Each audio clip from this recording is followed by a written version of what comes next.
Let me just briefly kind of give you a bit of background to our current study, because we couldn't have done or started this study without the background behind it.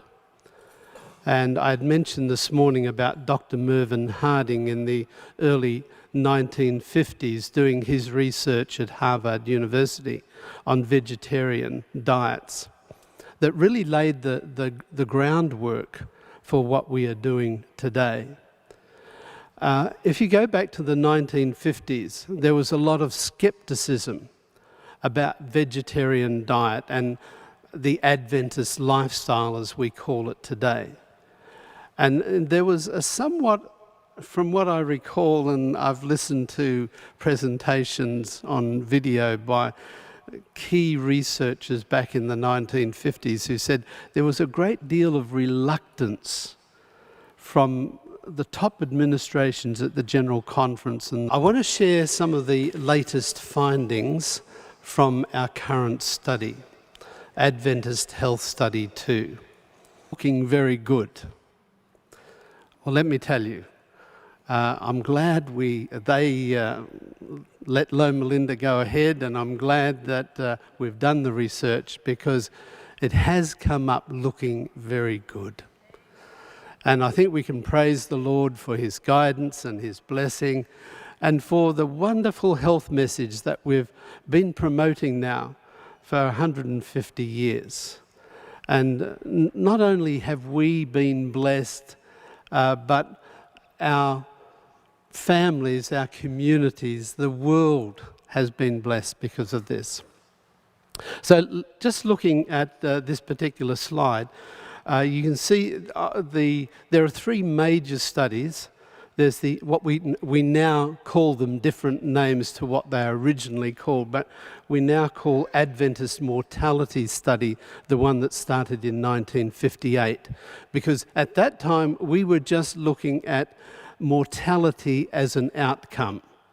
We did find some other interesting factors, but we were really looking at the effect of tobacco smoking or the lack of tobacco smoking in terms of mortality. We were invited by the American Cancer Association and other groups to become a control group for the very large study looking into the effects of tobacco smoking. And the results of that particular study came out in the landmark US Surgeon General's report in 1964, which showed that indeed tobacco smoking was linked to early mortality and also particularly lung cancer. And that changed the face of a lot of things. Up until that time, the great majority of men and women in Australia, in the US, in developed countries around the world were smoking. That changed overnight when that result came out.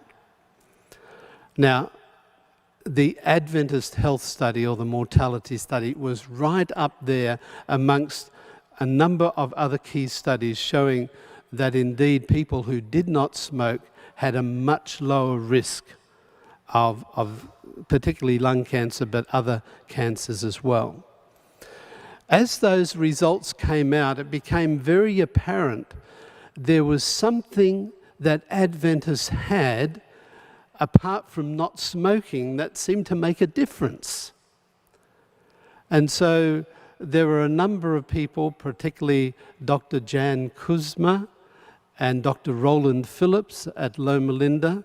Frank Lemon was actually the one who started the first study, and he was somewhat involved in that as well. But Dr. Phillips took that on board and said, there's something else besides not smoking. It has to do with diet, because there are a number of factors. That very first questionnaire, by the way, was about 4 pages in length. It was very short.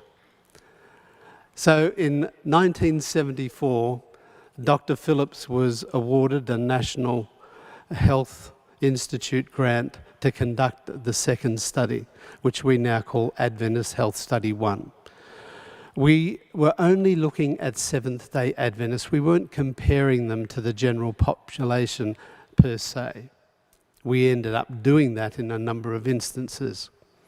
And this is where I first got involved in the latter part of that study, and I had the opportunity to work with Dr. Phillips, who was a tremendous researcher and epidemiologist, recognised right around the world. And we soon discovered that there indeed was a difference in diet. And this time, the questionnaire that we had dealt mainly with diet, but brought in other psychosocial and religious factors as well. And what we found that there was, in fact, we had a huge response. We had a very good response. Just church members from California, it was just amongst them, and we had 34,000 involved in that study. I think the questionnaire at that stage was most probably about 16 pages in length, but very detailed, most probably the most detailed dietary questionnaire of any research study. And from that study, we have had some results that have been really groundbreaking, that we were the first in many instances to discover relationships with various aspects of diet and various foods and various health outcomes. For instance, nuts, eating nuts and lowering the risk of heart disease. No one else had discovered that. We were the first to show that. Looking at fruits and vegetables as a whole and reducing the risk of cancer. We were the first. The relationship between tomatoes. I've got to make sure that I say tomatoes and not tomatoes, as we say in Australia. Tomatoes and the risk of prostate cancer, reducing the risk.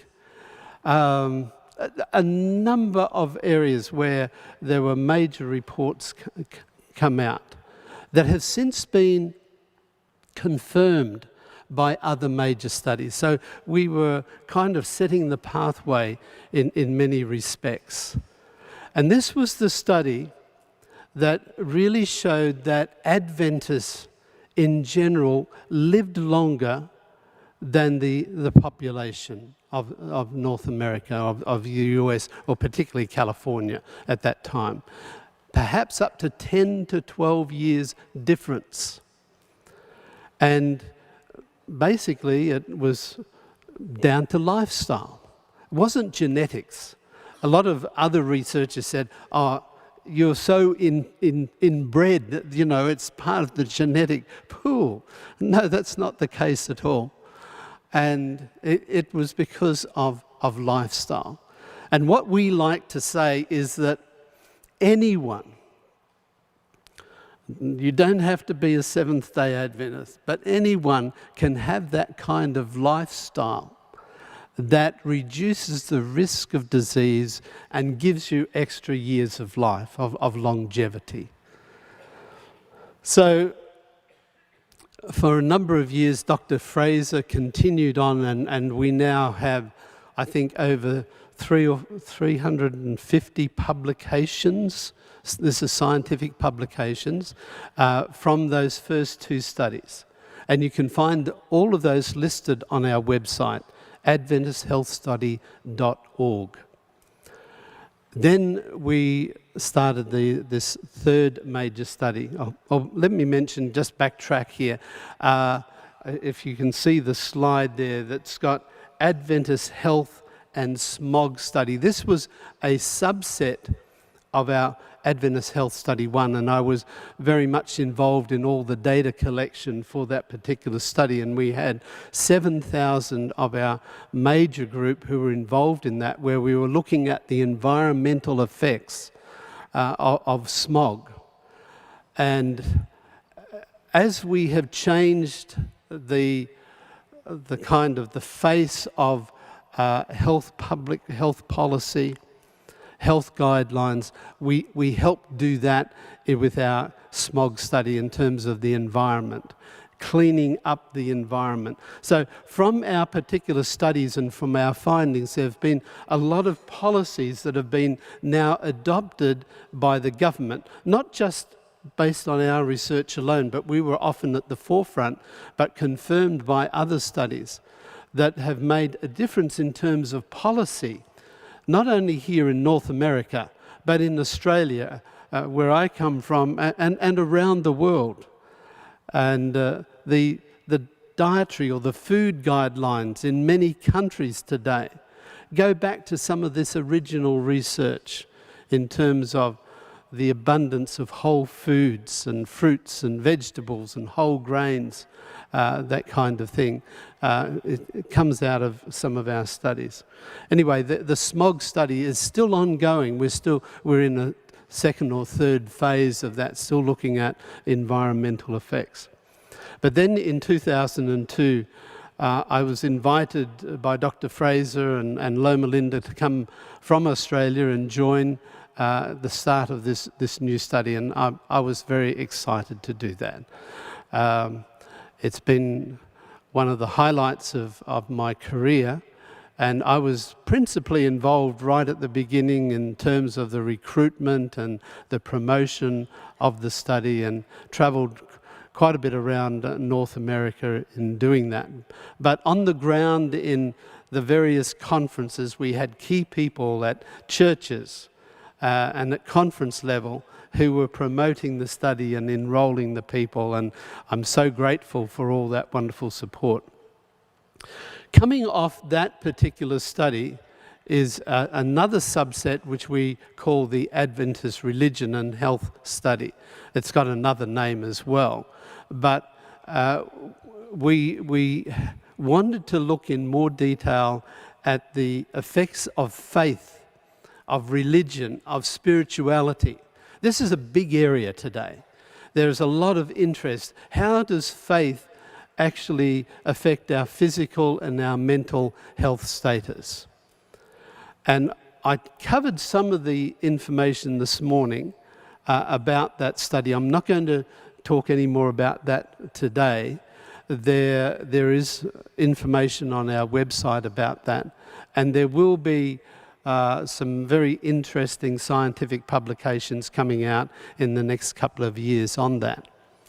So this, at the time, and I think it still is true, is the most detailed of any of the religion and health studies that are ongoing around the world. So there's a lot of information, a lot of data that we've collected on that.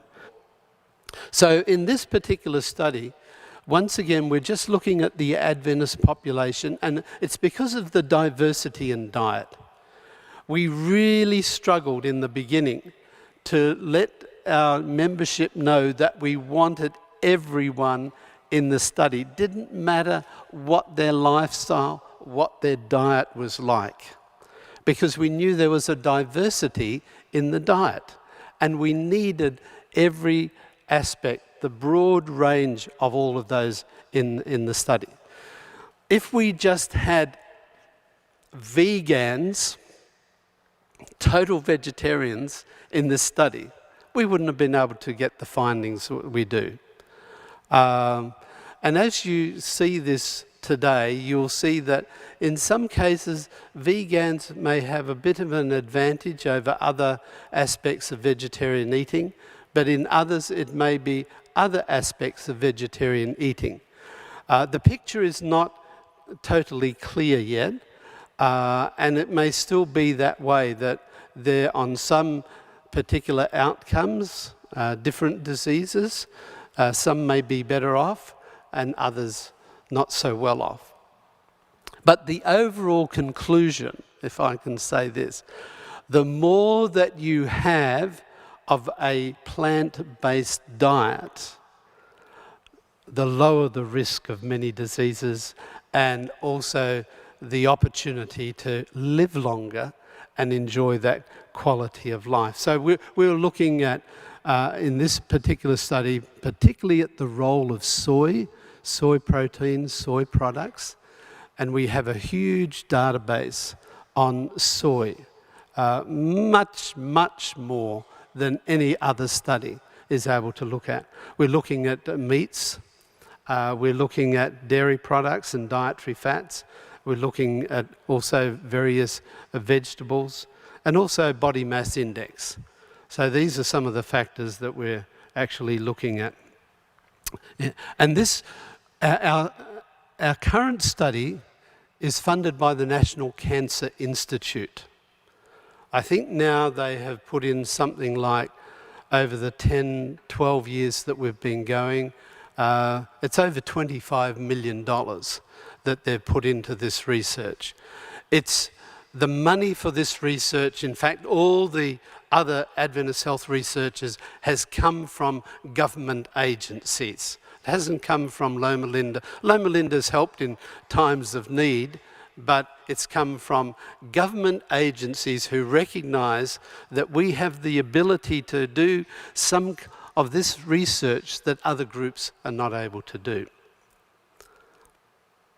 Before I go on to some of the characteristics of the lifestyle, I just want to say a little bit about some of the participants in the study. Let me just have a drink.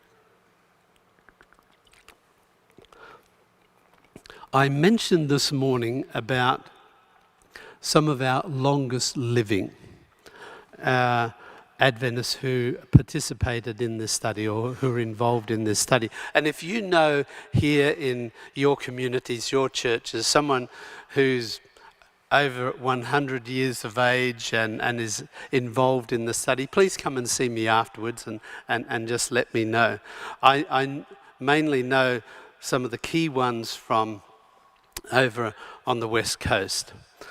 But I mentioned this morning about Lydia Newton.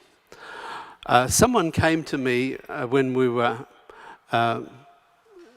recording the information. It went through a scanner of the questionnaire, the 50 pages. And they said, there's something wrong with this. The birth date won't record on the scanner. And I said, well, why not? Well, on our form people had to fill in, it had 19 and you had to fill in the last two digits. And as we looked at that, it had 1894. And I said, I wonder whether this is correct or whether it's wrong. So I called Sedona, Arizona, and a lovely lady on the other end. I said, now I'm looking for Lydia Newton. And the lady said, that's my mother. I said, could you just confirm to me how old she is? And she said, she's 110 years of age. And she said, and I'm 89. And she's living with me. And I said, did she fill out the questionnaire? She said, yes, she filled out most of it. I had to help her with a few little sections. It wasn't very long before I headed over to Sedona and I met up with Lydia and Marguerite and Marguerite's husband. Wonderful, wonderful people. And Lydia, just such a sense of enthusiasm and passion for life. At 110 years of age, she was getting around on her own. She would go out and eat at restaurants a couple of times a week. And she had this marvelous sense of humour. And that's one of the things I've discovered, and which I'm not going to be talking about today, is the positive optimism and sense of humour that does make a difference with our quality of life. It definitely does, because in all of the centenarians that I've interviewed, they all have that quality, just marvellous outlook on life. And so I had the opportunity to spend some time with Lydia and Marguerite, and she shared with me about her story. I said, what's the secret of you living so long? And she kind of laughed and she said, well, it's not because I'm a vegetarian. She said, I do eat meat occasionally, but I eat lots of vegetables. And I have my own garden. And she had her own garden.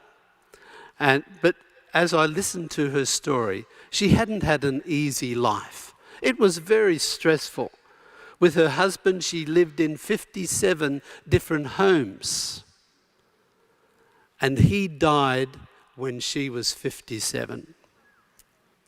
He was gored by a bull. We don't know what kind of genes that he had. No, sorry, I've got that wrong. Lydia's father was gored by a bull. Her husband actually died when she was 57. So when she was a little girl, her father died.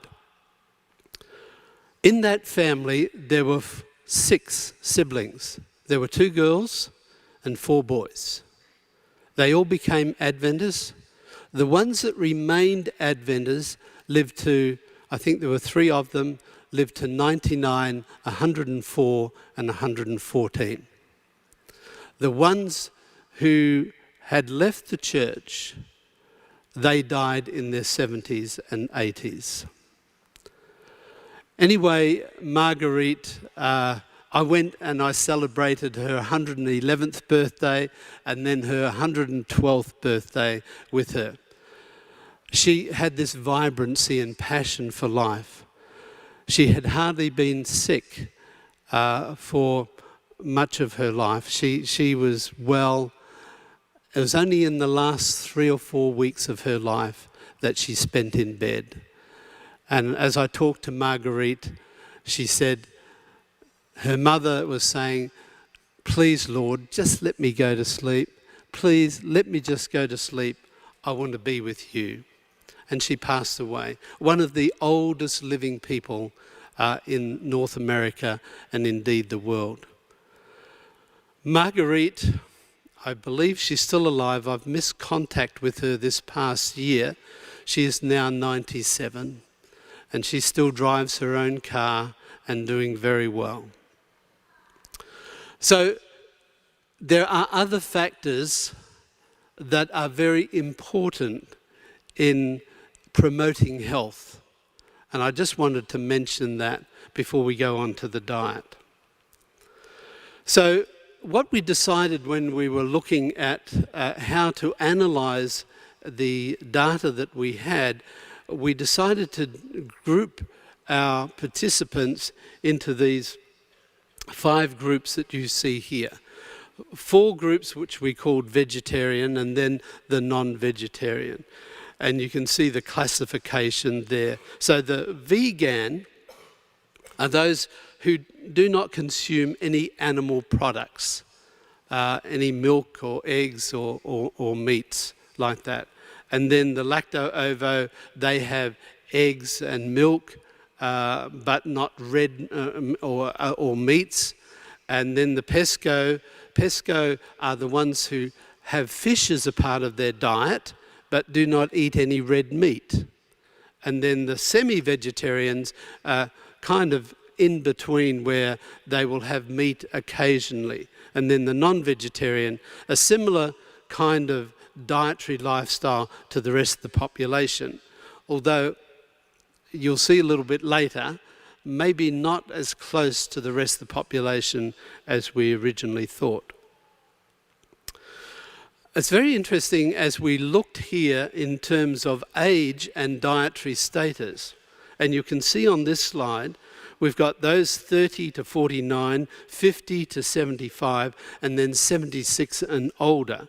And the proportion who are vegan, lacto-ovo, pesco, semi-vegetarian, and non-vegetarian. And you notice very clearly that the older our population becomes, the more they tend towards a plant-based diet. And this is some because they have chosen that way right from the beginning, but others, they have switched later in life to more of a vegetarian diet. I'm going to share some slides that are very busy, but I just kind of want you to get the overall picture here. You may not be able to pick out all the details in some of these slides. But what we're doing here, we are comparing various food items, and this is looking at fruits and vegetables, in terms of consumption of these vegetarian groups compared to the non-vegetarians.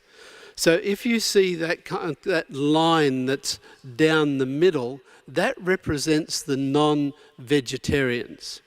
And anything to the right of that line indicates a greater amount of consumption compared to the non-vegetarian.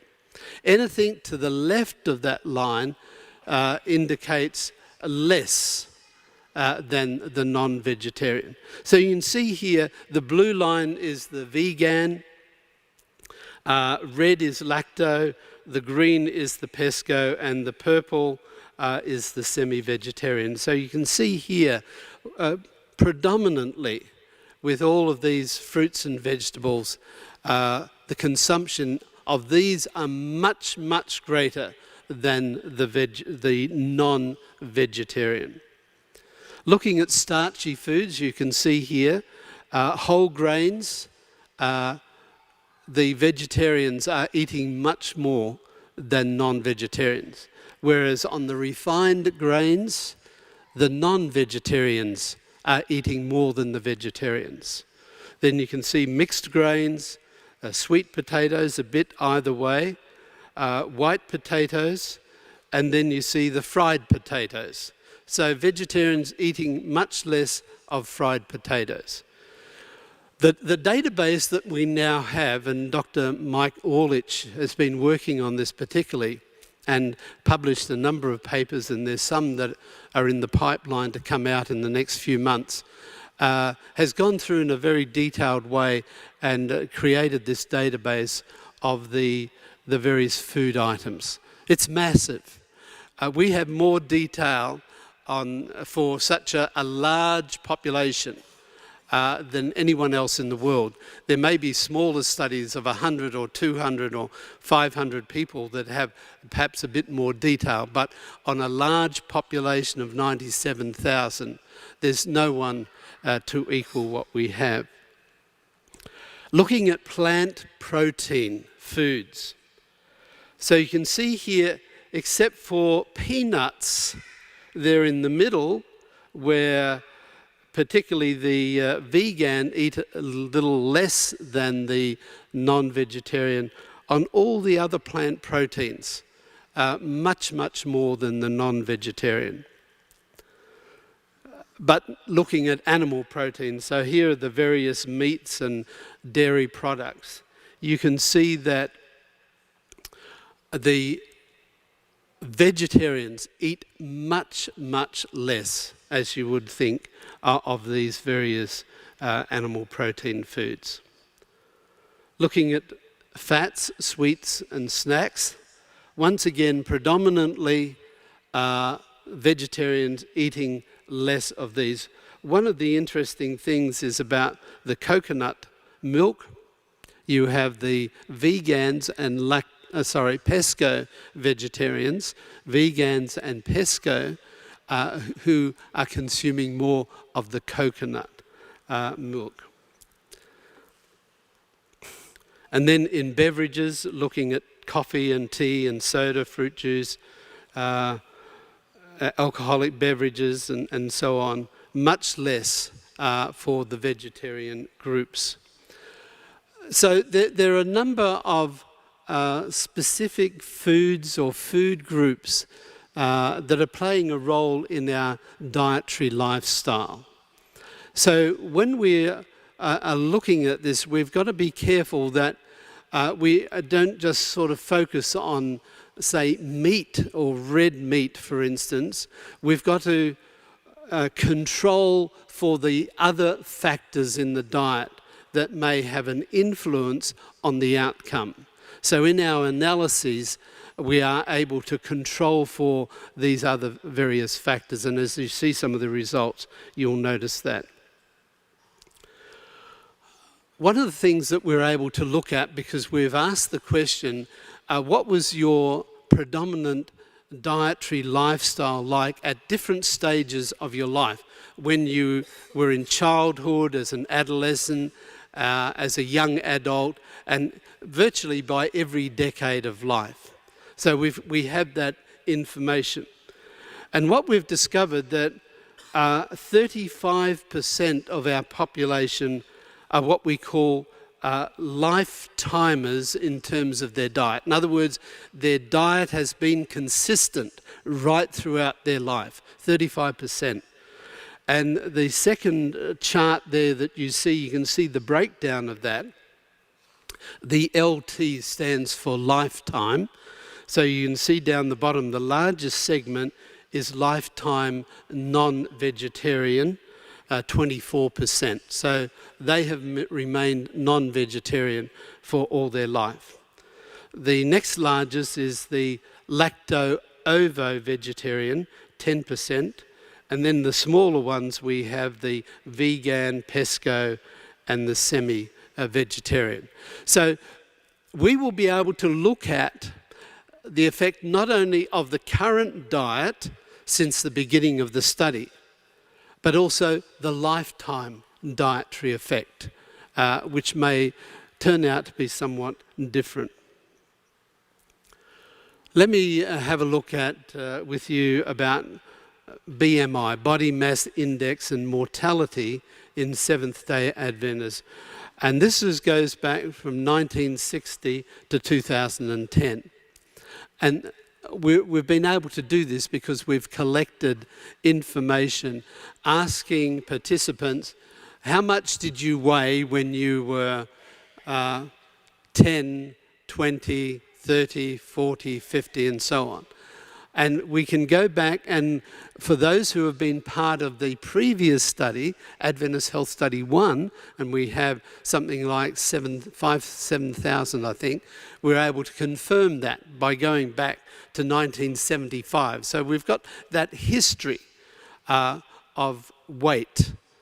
And so using this is what we've come up with. So body mass index is weight in kilograms divided by height in meters squared. And I imagine most of you know what your BMI is, or have got an idea. The normal, you come up with a value that will be somewhere from 16 to 40 plus.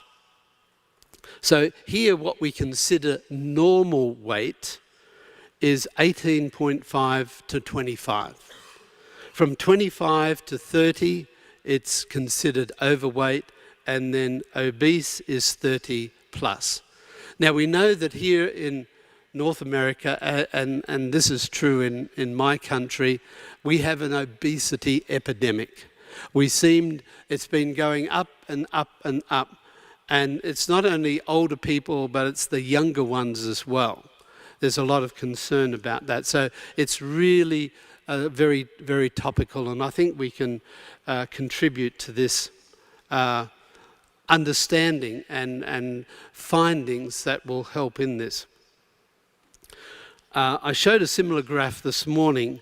This is looking at BMI for the different vegetarian groups. So you can see vegan, lacto-ovo, pesco, and then the non-vegetarian. So all of these vegan, lacto, and pesco are significantly different from the non-vegetarian. In other words, lower BMI. So more towards the plant-based diet, on average, you're going to have a lower BMI. That doesn't mean to say that everyone who is a vegan has a normal BMI. There will be those who may be in the overweight or obese category. This is just looking at non-blacks, by the way, male and female. And for males, it's really only the vegan and the lacto who are statistically significantly different from the non-vegetarian. We have similar results for the black population. I just don't, I'm not showing them today. So what we've discovered, that the data that we have, that leaner Adventists tend to follow a plant-based diet. They appear to have a more vigorous physical activity regimen and a very low prevalence of cigarette smoking. In our population, of course, we have many Adventists who have become Adventists as adults, and I imagine quite a number of you have. In the past, before becoming Adventists, they may have smoked. But here, what we've discovered with this group, the very low prevalence, and we do have about 1% of our participants in our study who do smoke cigarette, but it's very, very, very low compared to the general population. So here is a curve looking, and I'm going to explain a couple of the terms here. We've got this hazard ratio for death. Basically, it's the risk of dying. And the risk of dying, if it's above 1, is an increased risk, okay? So anything 1.1 up is an increased risk of death. On the line at the bottom, you have BMI values. So we have there from 20 up to 32. So you can see here, both for men and for women, as you increase the BMI, the risk of death, of dying, goes up. But can you see there for men, the risk actually starts to go up at about 22, BMI of 22. The women, on the other hand, seem to have a little bit of extra advantage or leeway, and the risk doesn't really start to go up until a BMI of 27. So this is a little different to what you might see in the other publications. So just summarising that, and this is amongst the very old, okay? The 75 to 99-year-olds, for men, a BMI, body mass index, greater than 22 was associated with a significant 3.7-year decrease in life expectancy. So if you're on average, so once again we're taking kind of on average here, over 22 you are likely to have a decreased longevity. On the other hand, for women, a BMI over 27. So under 27, we didn't see this effect, but over 27 was associated with a significant 2.1-year decrease in life expectancy. One of the things that we asked in our questionnaire was, how frequently did you have medical checks? And some of these were testing for various cancers. And so this is looking at the adherence to preventive exams, for instance, mammography.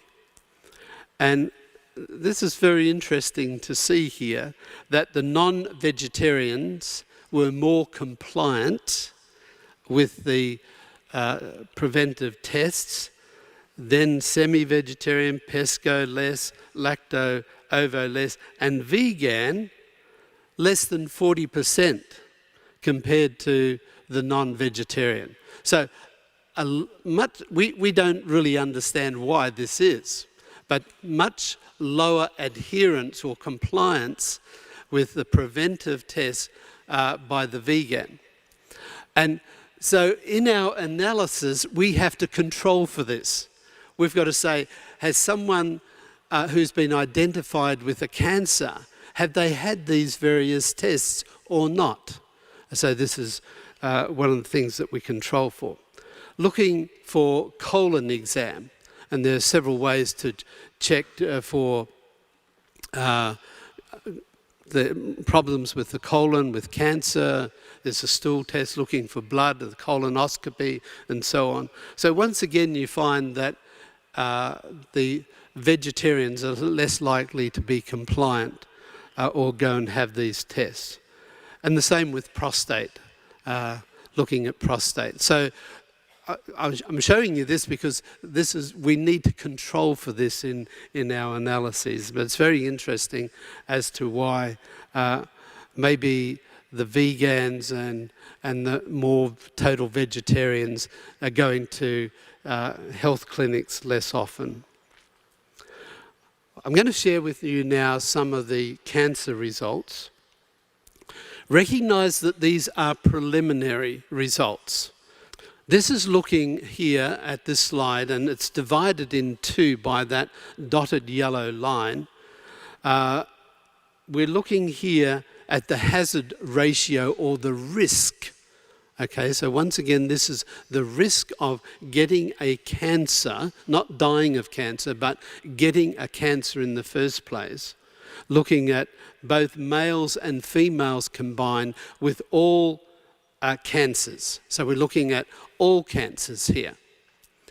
And in the first two columns, we compare non-vegetarian with all the vegetarians. So the non-vegetarian are our reference group. They are set at a value of 1. So as I said before, anything higher than 1 means an increased risk. Anything lower than 1 means a decreased risk. So you can see here the lighter green one, which is the vegetarian, it's 0.92. So that's about 10% decreased risk for all cancers across the board for vegetarians compared to the non-vegetarians. And then in the bars that you see there, you can see the lacto, the pesco, the semi, and the vegan. And you can see the different numbers relating to that. And all of those as the precise point are all less than 1. But you see the two numbers above each bar, they represent the confidence intervals. That's more of a statistical term. And what we really want to find, and if we have what we call sufficient power in our study where we have sufficient numbers to be able to do that, both of those numbers, the confidence interval, should be below 1 for a decreased risk. So you can see here that it's only, it's very close. Lacto-ovo goes from 0.85 to 1.02, not much above. The pesco to 1.01. The vegan, you can see, is just below 1. So that means we have a lot of confidence in that result, that it is a true result. So you'll see this on other slides that I show as well. So what we are saying, if both of those numbers are below, then we are very confident that is statistically significant effect, that it's a decreased risk if it's below 1. Looking at prostate cancer, and by the way, the least understood of the cancers, so cancer is still a major killer, even though heart disease is still by itself the major killer. Some of the cancers, particularly prostate, breast and colon cancer, are least understood.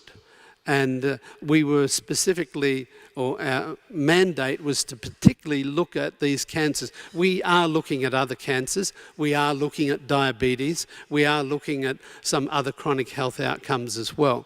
But these 3 particular cancers we're looking at. So you can see here, once again, a similar kind of chart.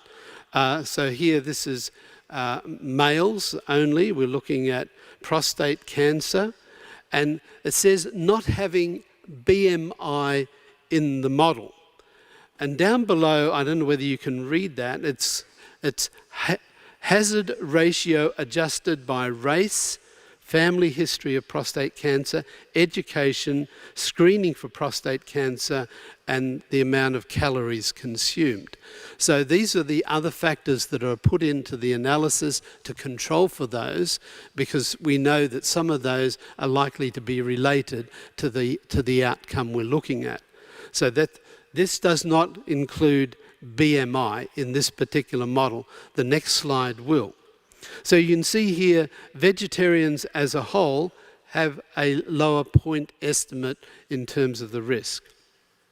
But it's particularly the vegan, if you look there, 0.56, almost 50% decreased risk of prostate cancer.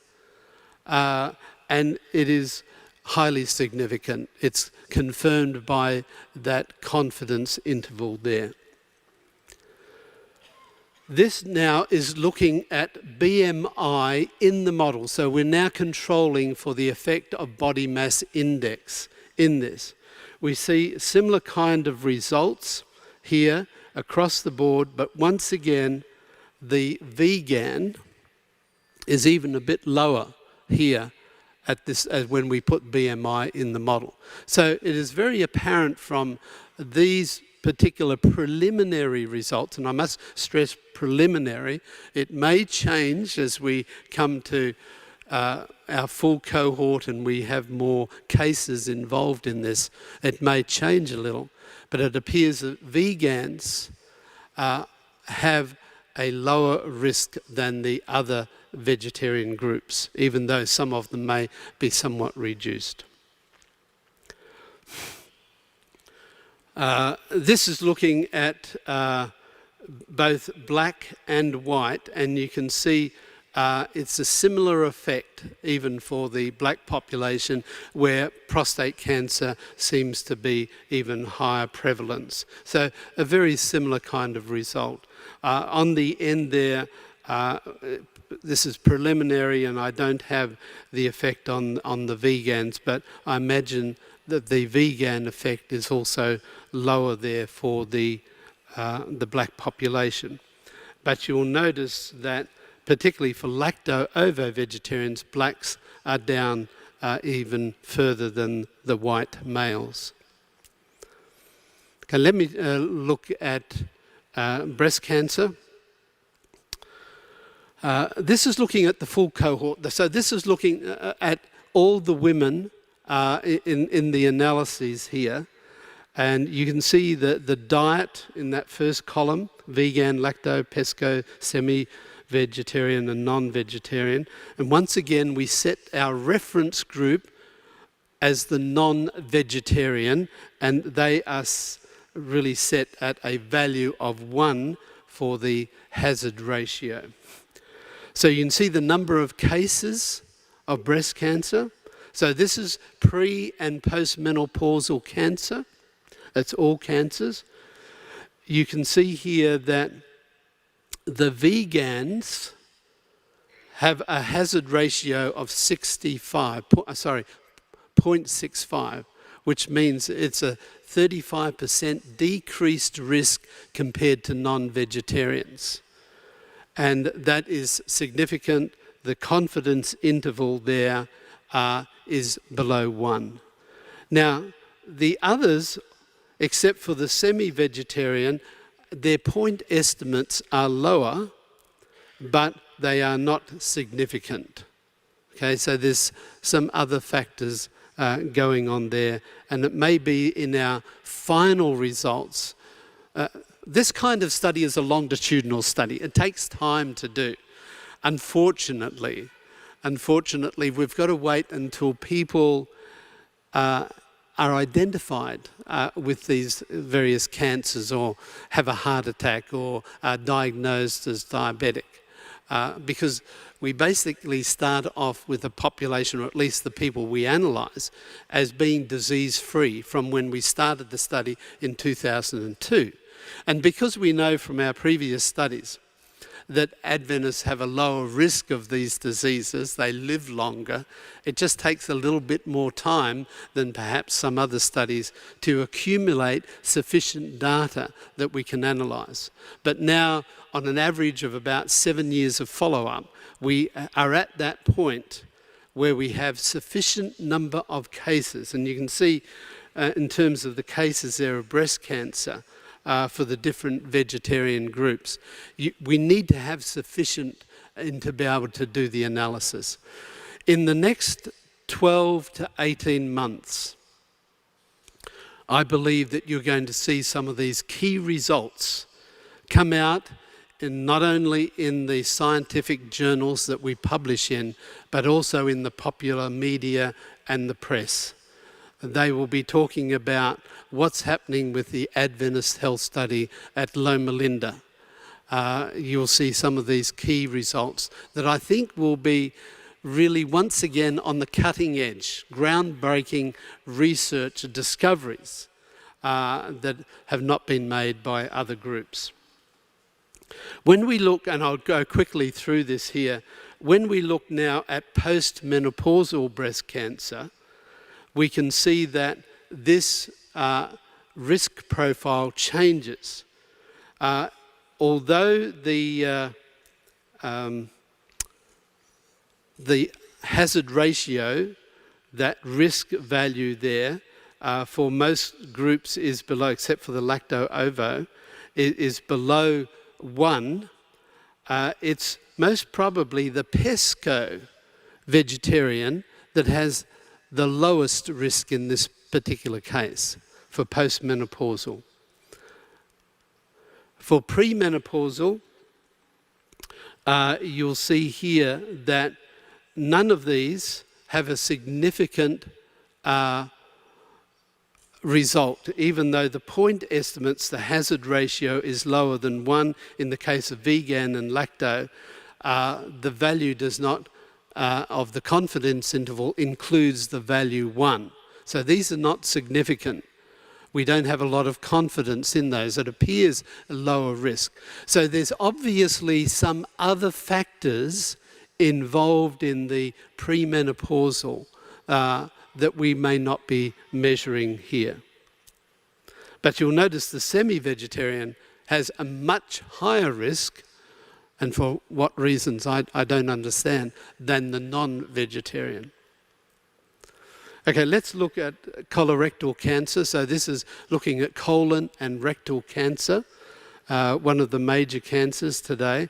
This is a page from the World Cancer Research Fund, which came out a number of years ago, and it's available online. You can look at it as an extensive document that's looking at all different kinds of cancers and risk factors for cancer.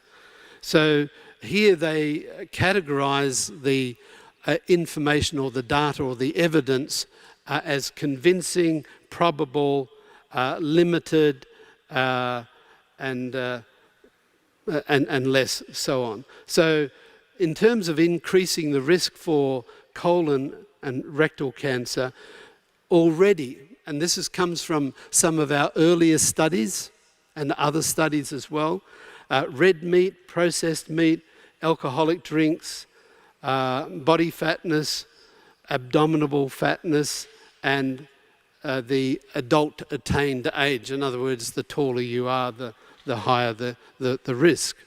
I'm at an advantage there. So anyway, that's the body of evidence that is out there. You will see from time to time other studies that will report different results from our study. And that is natural, and that's likely to occur because other groups may be different and the measurements may be slightly different. I think Dr. Fraser has been very, very careful to get as precise as possible measurement in such a large study on dietary factors. He's really done a marvellous job on that. But this is the EPIC, the study based at Oxford, but is across numerous countries in Europe, and they have over 500,000 people involved in this study. and Thomas Key is one of the major researchers. He's presented at Loma Linda and so on. But here he shows that for colorectal cancer, that the hazard ratio or the incidence rate is higher for vegetarians. So you can see that value of 1.49, that means nearly a 50% increased risk. And when they look at our results, they say, your results are different from ours, which indeed they are. So the vegetarians in that EPIC study are somewhat different to Adventist vegetarians in the US. Maybe other aspects of lifestyle as well. And so you can see in the next under that, it's the fish eaters in that group that have a lower risk of colorectal cancer. Now let's look at our results. And this is about 5 years of follow-up that we've had, and once again preliminary. There were 220 cases in our population of colon cancer and 53 cases of rectal cancer. And you can see across here the various dietary groups: vegan, lacto, pesco, semi, non-vegetarian, and the total. So you can see the number of cases in each of those groups. This is what we call a survival curve. So it's plotting here the cases over age, attained age, and the percentage of survival over without getting, is this colorectal? Yeah, so it's combining colon and rectal cancer. The black line is looking at the non-vegetarians. The green line, I hope you can see the difference there, is the upper line, is the vegetarians as a whole. So you can see they start off at the same, 100% event-free, but in terms of the follow-up over time, the vegetarians survive longer, to a longer or later age than the non-vegetarian. So the gap there is opening up. And so that gap or the difference remains well into the 90s, saying here that obviously there are aspects of the vegetarian diet that are protective against colon cancer. This is looking here at the different dietary groups.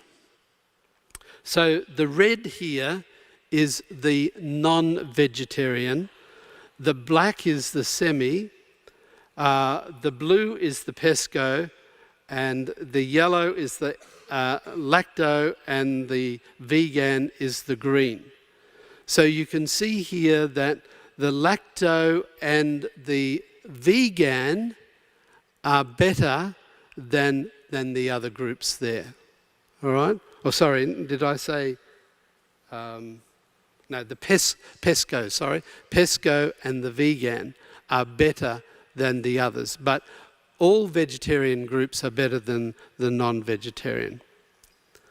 Let me come to specific meats and colon cancer. And you can't read this slide, or if you can, you're much better than I am. But I just put it in here to show that in our earlier study, we actually looked at the effect of red meat and white meat, or poultry and fish, as well as red meat in terms of colon cancer. And one thing that we found in our particular study group of Adventist Health Study 1, that even white meat had an increased risk for colon cancer. Other studies have not found that.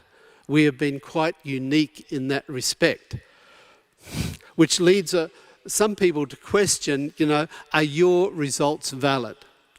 So that's what so dose response was clear in stratified analysis of those who favoured either red meat or white meat. In other words, the more you consumed, the greater the risk. There was a dose response.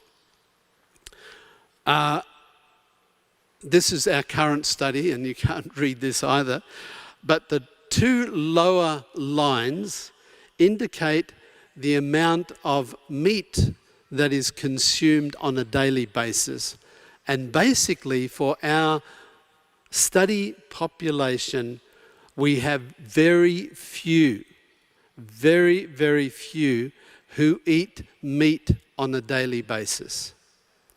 They may eat it 2 or 3, 4, 5 times a week, but very few on a daily basis. And so in some respects, our population is quite different from the community population who may consume meat every day. So just keep that in mind. So the implication here, Adventist Health Study 2 is not a cohort for testing the effect of daily meat consumption of specific meats. So we can't look at ham or beef or fish or poultry by themselves. However, daily intake of all meats, red meat, poultry, fish, is possible. So when we combine them all together in terms of a daily intake of meat, we can look at that. So point number 2, we can expect different results to most other research cohorts whose healthy diet category, and this is the EPIC study for instance, is often equal or less than 3 times a week. So they have a different measurement or cut-off point in terms of their meat eating. And 99% of our population are practicing meatless days. But anyway, let me share some preliminary results here. So this is a table looking at subjects who never or rarely consume red meat. In other words, they're basically vegetarian in terms of red meat intake. So first of all, we're looking at poultry. So you can see here the hazard or the risk ratio.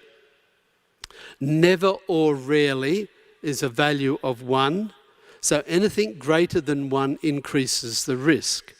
So compared to never or rarely, if people are consuming less than once a week, the risk goes up to 1.43. In other words, a 40% increased risk. If it goes on a weekly basis, it goes up to 1.75, which is highly significant. It has we are confident that that value is correct. So even those who do not eat red meat but consume poultry increase their risk from our particular study.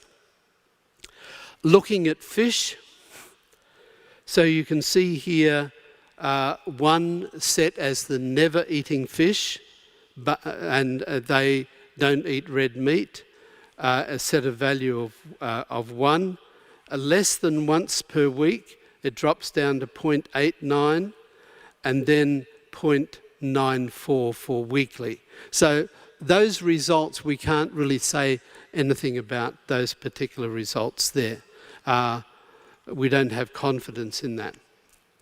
But here are those who never or rarely eat poultry, but they eat red meat or processed meat. So you can see, even not eating poultry, but you see even less than once a week, the risk increases almost 4-fold by eating red meat in the diet. For weekly or more, we have insufficient evidence or data events at this time. So just looking in conclusion, vegetarians together, all vegetarians show a moderately strong, that's hazard ratio approximately 0.7, reduction in risk for colorectal cancer compared to non-vegetarians. The association is stronger for rectal, so even a less risk than for colon cancer. but the number of rectal cases is limited. Lacto-ovo-vegetarians show a reduction for colorectal cancer. So just looking at lacto-ovo by themselves, there's a reduction in risk. At this point in time, our analyses of vegans and pesco and site-specific analysis remain limited due to low power. In other words, we have insufficient events or follow-up time to really look at that. But at least for lacto-ovo, we can say that. And once again, this is different to what other groups have shown. In our data, once again, white meat, poultry, also appears to increase the risk of cancer. This was something that was in the news last year, right across. In fact, it was on TV in Australia as well, where Mike Orlich showed that vegetarians have a 15% reduction in mortality compared to non-vegetarians. Vegans and pesco may be a bit better than lacto-ovo, but the effect seems stronger in men, and the protection seems greatest for the cardiovascular, endocrine and renal mortality. And at that point in time, we did not see a statistically significant difference for cancer mortality. That may change as we continue the study. So the message that I want you to share, it's basically the Adventist lifestyle message that we've promoted for a long time. Eat mostly of a plant-based diet. The vegetables, legumes, fruits, nuts, whole grains. Keep active. That's very important. We'll be looking at some more of these factors. Maintain a normal body weight. Engage in positive faith activities. They do play a role. Don't smoke, don't drink. That's the Adventist lifestyle summed up, I suppose. But it seems to be the factors that are having the major effect at reducing the risk of disease, giving greater longevity and improved lifestyle in terms of mental, physical, social and spiritual health. I want you to share it. Those of you involved in the study, keep in touch with us. If you know of someone who's passed away, a family member who's been in the study, let us know. Fill out those questionnaires every 2 years. This study, I imagine, is going to go on for another 10 years. I may not be here sharing the results in 10 years, but someone else will be. And so I just want to thank you again for your wonderful support and your presence today. Let's close with prayer. Our Father in heaven, once again, we just want to be so grateful and thankful for all your blessings to us. We know we have a wonderful message to share, a message that can open doors where people can hear about not only Adventist lifestyle, but the Adventist message that you want to share with them. Be with everyone here, be with everyone on the campus and this conference, the administrators. Bless them all. I thank you in Jesus' name. Amen.